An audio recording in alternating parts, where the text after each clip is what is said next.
નમસ્કાર અને 24 ન્યૂઝ નેટવર્કમાં આપનું સ્વાગત છે। ગુજરાતના સૌથી મોટા સમાચાર આજની બ્રેકિંગ ન્યૂઝ છે।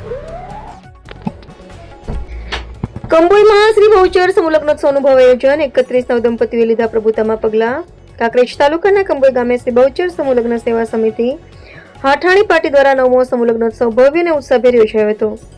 આ પ્રસંગે કુલ 31 નવદંપતિઓએ પ્રભુતામાં પગલાં માંડ્યા હતા। આ સમૂહ લગ્નોત્સવમાં બનાસકાંઠા જિલ્લા ભાજપ પ્રમુખ કીર્તિસિંહ વાઘેલા, કાંકરેજ તાલુકા ભાજપમાં મંત્રી અમરસિંહ સોલંકી તેમજ કંબોઈ જિલ્લા પંચાયત સદસ્ય ગોપાલસિંહ સોલંકી ખાસ ઉપસ્થિત રહ્યા હતા। આ પ્રસંગે સાધુ સંતો, મહંતો, રાજપૂત સમાજના સામાજિક આગેવાનો તેમજ ભુવાજીઓએ હાજરી આપી નવદંપતિઓને આશીર્વાદ આપ્યા હતા। મહેમાનો અને પત્રકાર મિત્રોનું પણ સમિતિ દ્વારા શાલ ઓઢાડી સન્માન કરવામાં આવ્યું હતું। સમૂહ લગ્નોત્સવમાં દાનવીર દાતાઓ દ્વારા કરિયાવર માટે રોકડ રકમ તેમજ ઘરવખરીનો સામાન ભેટ રૂપે આપવામાં આવ્યો હતો। શ્રી જાગીરદાર સમાજ કંબોઈ તથા શ્રી બહુચર સમૂહ લગ્ન સેવા સમિતિના સંયુક્ત પ્રયાસોથી સમગ્ર આયોજન સુંદર રીતે પૂર્ણ થયું હતું। કાર્યક્રમ દરમિયાન વરકન્યાના સગા સંબંધી મોટી સંખ્યામાં ઉપસ્થિત રહ્યા હતા અને સમગ્ર વાતાવરણ આનંદમય અને ઉત્સાહભેર રહ્યું હતું। તમામ પ્રકારની સુવિધાઓ સાથે આ ભવ્ય સમૂહ લગ્નોત્સવ સફળતાપૂર્વક સંપન્ન થયો હતો। રિપોર્ટર દયારામભાઈ નાઈ, બનાસકાંઠા।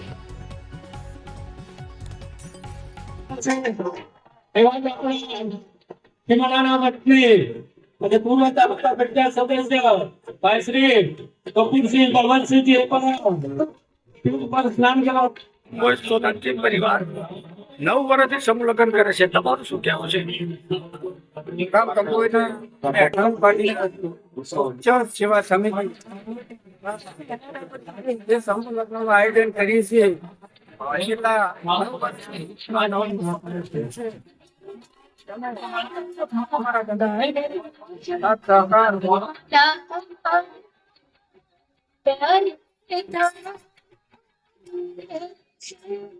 અને એમને પણ આપણે તાળીઓના ગદગદ વધાવીશું।